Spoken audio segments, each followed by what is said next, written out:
Welcome to our YouTube channel Miracle Pharma.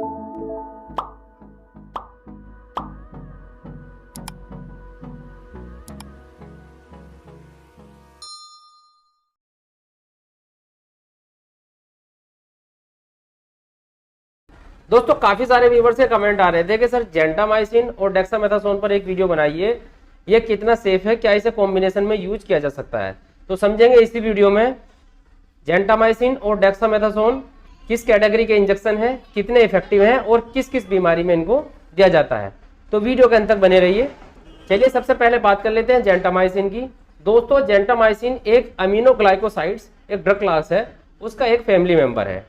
Mechanism की बात करें तो ये 30S राइबोसोम से बाइंड करके उसकी सब यूनिट से और अपना एक्शन शो करता है, प्रोटीन सिंथेसिस को इनहिबिट कर देता है।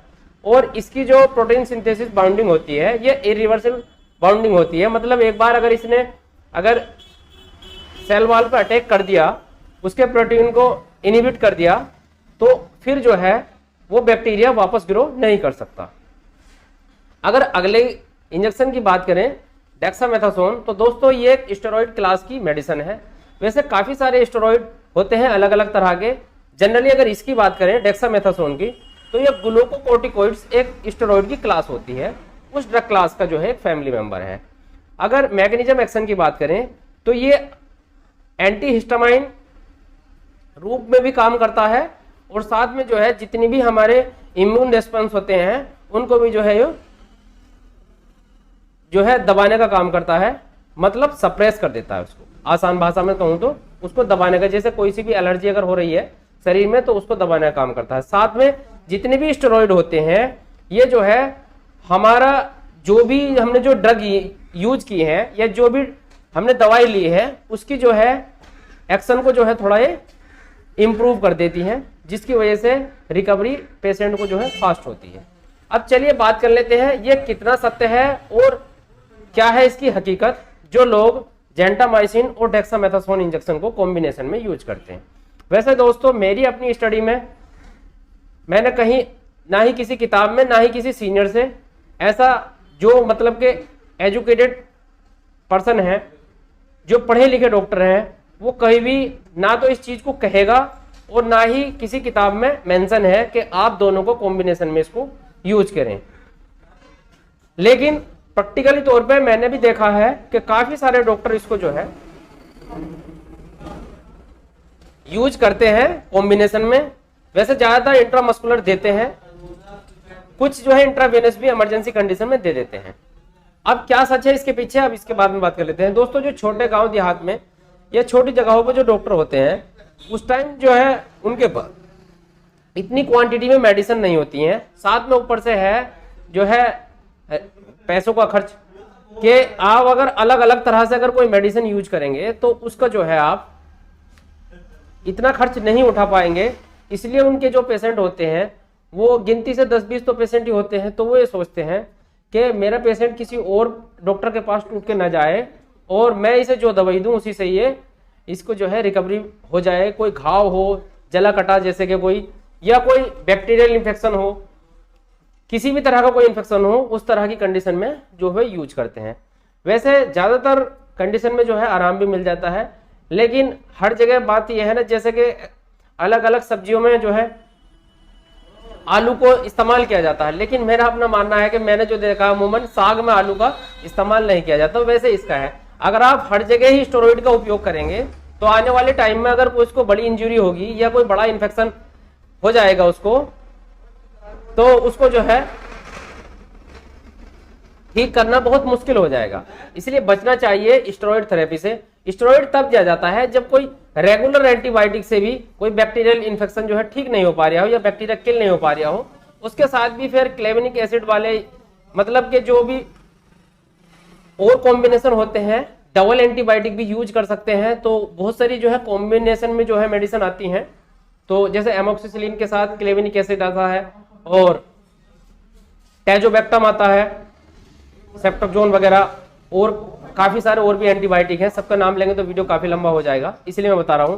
तो फिर जो है जो बीटा लैक्टमेज एक जो है एंजाइम होता है उसको इनहिबिट करने के लिए उसको बीटा लैक्टमेज इनहिबिटर दिया जाता है, ताकि बैक्टीरिया को जो है इजीली किल किया जा सकते हैं, क्योंकि सेल वॉल पे डिपेंड करता है कि बैक्टीरिया कितना मजबूत है। और इसमें भी जो है दो तरह की कैटेगरी होती है एंटीबायोटिक की भी, जैसे कि एक होती है बैक्टीरियोस्टैटिक और एक होती है बैक्टीरियोसाइडल।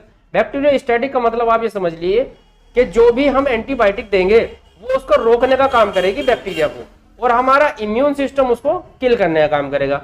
जब ये बैक्टीरियोस्टैटिक वर्क नहीं करते हैं, उसके बाद हम जो है बैक्टीरियोसाइडल एंटीबायोटिक देते हैं, ताकि जो है उसको डायरेक्टली ही किल कर दे जो बैक्टीरिया है।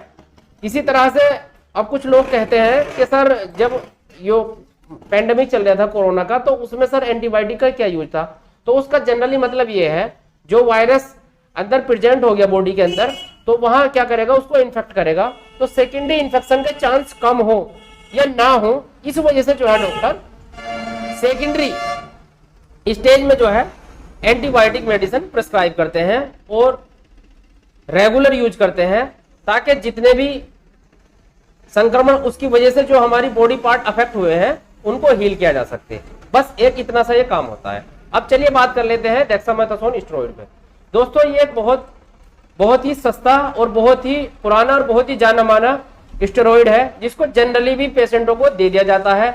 अगर किसी भी तरह की कोई समस्या है जिसमें आप सिंगल एंटीबायोटिक यूज कर रहे हैं, तो उसमें अगर किसी को भी पेशेंट को आराम नहीं मिलता, तो उस समय जो है डॉक्टर स्टेरॉइड साथ में यूज करते हैं, जिससे जल्दी रिकवरी कर जाता है पेशेंट, और उसका जो है थोड़ा खर्च भी बच जाता है। जो उसका मेडिसिन का एडिशनल चार्ज था वो चार्ज उसका बच जाएगा। इसलिए इसको जो है कॉम्बिनेशन में दिया जा सकता है। अब बात करें कितना सेफ है, तो मैंने आपको बता दिया, अगर सावधानी के साथ इसे बरतें तो इसमें कोई दिक्कत वाली बात नहीं है। लेकिन कहीं भी किताब में किसी में भी मेंशन नहीं है कि आप 2 इंजेक्शनों को एक साथ कॉम्बिनेशन में यूज कर सकते हैं। हाँ, अगर आईवी फ्लूइड अगर चल रहा है पेशेंट का, तो वो बात एक अलग है। आईवी फ्लूइड के साथ बात कुछ और होती है।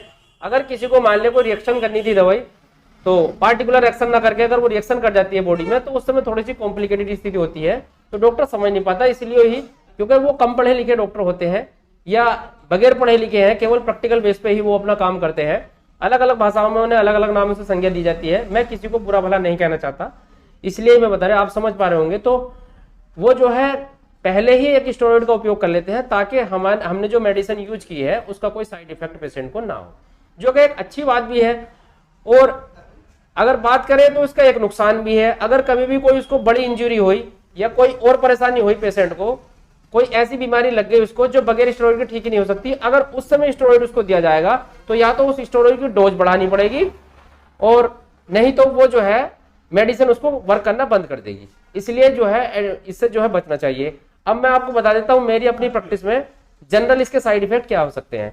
अगर आप रेगुलर बिना वजह के स्टेरॉइड आप यूज कर रहे हैं, तो आपको जो है किडनी फेलियर की समस्या हो सकती है। अगर ज्यादा कुछ भी ना होगा तो उसका जो है पेशाब का जो उसका होल्डिंग टाइम है, यूरिन आउटपुट में जो है अंतर आ जाएगा, और उसका जो है चेहरा पेशेंट का सूजना शुरू हो जाएगा, मतलब इंटरनल स्वेलिंग होनी शुरू हो जाएगी बॉडी के अंदर। और अगर आंखें देखें तो पुफी आंखें बोलते हैं, मतलब मोटी मोटी हो जाती हैं आंखें, और एनाफाइलिक रिएक्शन भी उसको जो है स्टार्ट हो सकते हैं, क्योंकि यूरिन का आउटपुट जितना होना था वो उतना हो नहीं पाता पार्टिकुलरली। तो इस वजह से जब टॉक्सिन बॉडी के अंदर बढ़ेगा तो वो अपना कहीं ना कहीं इफेक्ट शो करेगा, तो इसलिए लाल लाल चकत्ते होने शुरू हो जाते हैं। तमाम जो है सीजनल एलर्जी के केस इसी स्टेरॉइड से बनते हैं। जिस स्टेरॉइड को आदमी अठन्नी चवन्नी की गोली समझ के दवा खा रहा है, तो वो कहीं ना कहीं इतना ज्यादा नुकसानदायक हो जाती है, फिर अच्छे से अच्छे डिग्री होल्डर भी उसको ट्रीट नहीं कर सकता है। तो इसलिए थोड़ा इससे बचना चाहिए। अगर हाँ किसी को अगर इंजरी है, कोई चोट लग गई है कोई बड़ी, या कोई ऐसा बड़ा जख्म है, जला कटा है जो ठीक नहीं हो पा रहा है, तो आप उसको एक बहुत ही लो डोज में स्टेरॉइड यूज कर सकते हैं। और फिर दूसरा ऐसा भी है कि उसके पेशेंट को लिए कोई पुरानी हिस्ट्री तो नहीं किसी डिजीज की, जैसे कि वो डायबिटिक पेशेंट है, तो उसको डोज जो है एडजस्ट करके दी जाती है। तो इसलिए बिल्कुल भी आप जैसे कि इंटरनेट पर कुछ लोग सर्च कर लेते हैं, बुकों में पढ़ लेते हैं कि पर केजी पर डे इतना बॉडी वेट के हिसाब से डोज देनी है, तो वो फार्मूले सब जो है सक्सेस नहीं हो पाते। जब तक आप किसी भी सीनियर के पास प्रैक्टिस अच्छे से नहीं सीखेंगे, तब तक ये चीजें आपके नॉलेज में नहीं होंगी।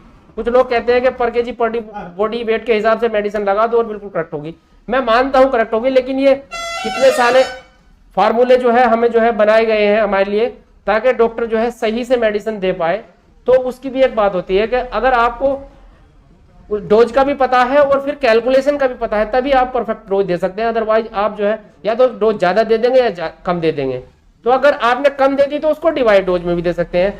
कुछ व्यूअर्स हमारे बोल रहे थे सर पर KG per day body weight का अगर हमें सर हिंदी में एक्सप्लेन करें तो क्या है। तो इसका मतलब ये है जैसे मान लिया पैरासीटामोल की 4000 mg तक जो है मैक्सिमम डोज है, तो उसको कितनी बार में अगर तुम्हें डिवाइड करके देना है तो उसको जो है उसी 4000 में से डिवाइड करेंगे। ऐसा नहीं कि 4000 आपने वो भी लगा दी और वो भी लगा दी। वैसे जनरली 1000 mg तक डोज देनी होती है पैरासीटामोल की और काम हो जाता है 50 से 60-70 किलो तक के व्यक्ति के लिए। अगर पेडिग्री की बात करें तो इसका फॉर्मूला एक अलग होता है। जब हमारे पास कोई अगर बच्चा कोई इसके लिए आता है तो हम जो है उसको फॉर्मूले के बगैर और बगैर वेट करे उसको जो है मेडिसिन प्रिस्क्राइब नहीं कर सकते। तो ये थी जानकारी जेंटामाइसिन और डेक्सामेथासोन इंजेक्शन के बारे में। उम्मीद है दोस्तों मैंने इसमें सारी जितने भी डाउट थे वो क्लियर आपके कर दिए होंगे। फिर भी अगर कोई चीज रह जाती है तो आप कमेंट बॉक्स में कमेंट कर सकते हैं। मैं मिलता हूं किसी नए वीडियो में नए टॉपिक के साथ, तब तक चैनल को विजिट करते रहें। Subscribe our channel for latest medical information and press the bell icon for more video notification.